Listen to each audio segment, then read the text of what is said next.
আমরা প্রথমে WPS ওয়ার্ডে ঢুকলাম, তারপরে আমরা একটা এক্সেল শিটে ঢুকলাম। এক্সেল শিটে ঢুকার পরে হচ্ছে টেবিল তৈরি করলাম একটা 10 ঘরের।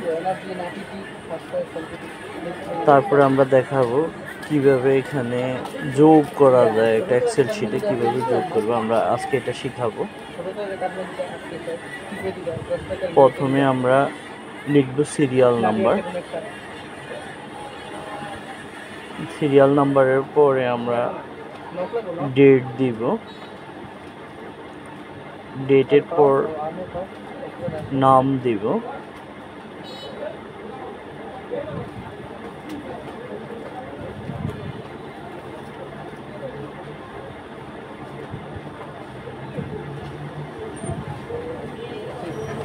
ডেটের পর নাম দিব, নামের পর আমরা টাকার অঙ্কটা লিখব, টাকা।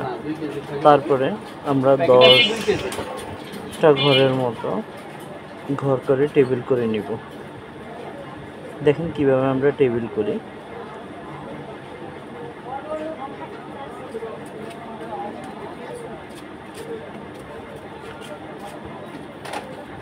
সরি টু সে, এখানে ডেটার চাপ লেগে পড়ে গেছে, আবার ক্লিয়ার করে পুনরায় দেখানো হচ্ছে।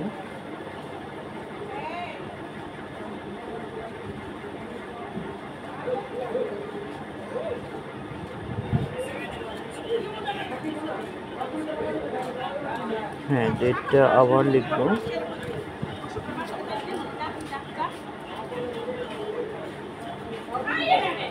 ডেটটা লিখার পরে টাকাটা আবার লিখব।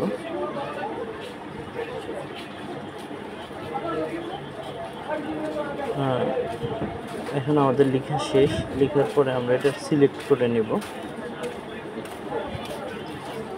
সিলেক্ট করে আমরা 10টা ঘর সিলেক্ট করে নেব। এটাকে আমরা টেবিল আকারে তৈরি করতেছি। এই যে টেবিল হয়ে গেল। নিচে গিয়ে টেবিল বাটন চাপ দিলে সিলেক্ট অনুযায়ী টেবিল হয়ে গেল। এখন আমরা সিরিয়াল নাম্বার 1 থেকে 10 পর্যন্ত দেব। 1 2 3 4 এইভাবে আমরা 10 পর্যন্ত দেব। ভিডিওটি না টেনে দেখতে থাকুন।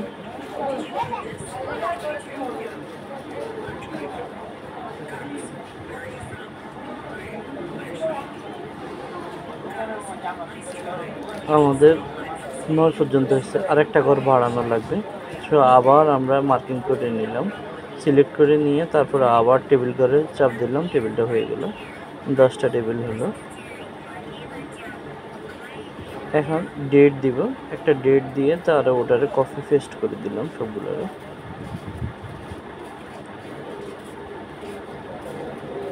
সিলেক্ট করে নিলাম, নিয়ে কপি পেস্ট করে দিলাম, ডেটগুলো বসে গেল। এবার আমরা যে কোনো নাম ABCD একটা লিখে সিরিয়াল করে দিলাম।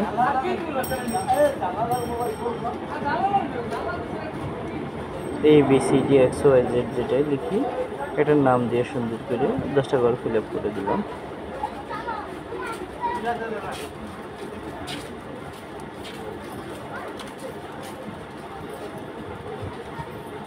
এরপরে আমরা অজানা সংখ্যক কিছু টাকার অঙ্ক বসাই দেবে 10টা করে।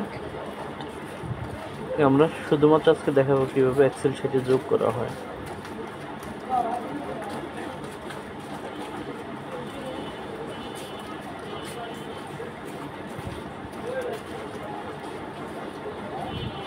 টাকার অঙ্ক এই যে বসাই নিলাম, বসাই নেওয়ার পরে এটা টোটাল করব। এটা হচ্ছে মোট, টোটালটা করতে হবে। প্রথমে টোটাল লিখলাম, টোটাল লেখার পরে f of x ফাংশানে গেলাম, সাম ক্লিক করলাম। এবার শুরু থেকে শেষ পর্যন্ত সিলেক্ট করে নিলাম। সিলেক্ট করার পরে ইন্টার চাপ দিলাম, আমাদের টোটাল যোগফলটা বের হয়ে গেল ৬৮,৭৫০ টাকা। এইভাবে আপনার এক্সেল শিটে যোগ করতে হয়। আপনার এই ফর্মুলাটা ইউজ করলে সহজে যোগ করা যায়, আর হাতে কোনো যোগ করা লাগে না, অটোমেটিক্যালি যোগফলটা বের হয়ে যায়।